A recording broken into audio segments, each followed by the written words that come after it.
$10,000 to $20,000 a student debt forgiven. That is a big cha-ching for sure. On the government website, it says the newly released application to get all of that money forgiven takes 5 minutes. 5 minutes, really? It is pretty easy. They just want your social security number, and they definitely want you to sign where it says you are not telling a story. Quick and easy. And get this, the deadline to apply for student loan forgiveness is December 31st, 2023. Yes, that means you have more than a year to apply. A whole lot of people thought it should have been automatic. No application needed. Here's why it happened the way it did. I wanted automatic cancellation because the administration went the route of having a means test, limiting it to the income amounts of under 125 AGI for single people or 250 AGI for married couples. Because of that requirement, they needed an application.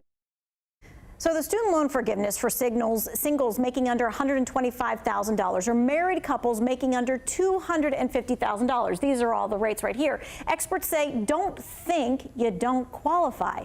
You really need to go and look at last year's taxes. What you need to look out for is definitely that it's your AGI, so your adjusted gross income. And so that's your line 11 on 1040. So a lot of people think they do not qualify for the 125,000 or the 250,000. You need to look at that line 11 first. Now, 2 Wants to Know is making sure that you do not miss this. There are refunds for those of you who made payments during the pause.